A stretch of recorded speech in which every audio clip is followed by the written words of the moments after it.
Hi there, my name's Nick Badminton. I'm a futurist.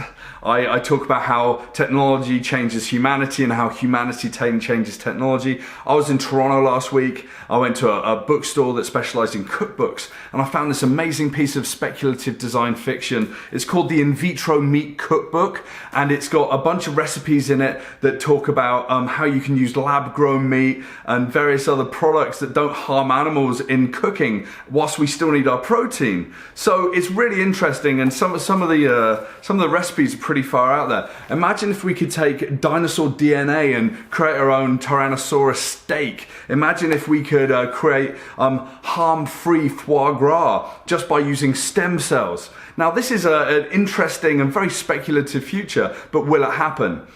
I think on scale we're already seeing things like stem cell grown cultured meat. It's happening big. It's happening big in China and across Asia, as well as here in North America. It's slowly gaining traction. There's a lot of people that don't think that this is the future of cooking, but I do think that in the next 20 to 30 years, this is going to be pretty normal. Killing animals is not going to be normal at all. Will we all be vegetarians? No, we're going to eat meat. We're just going to grow it ourselves.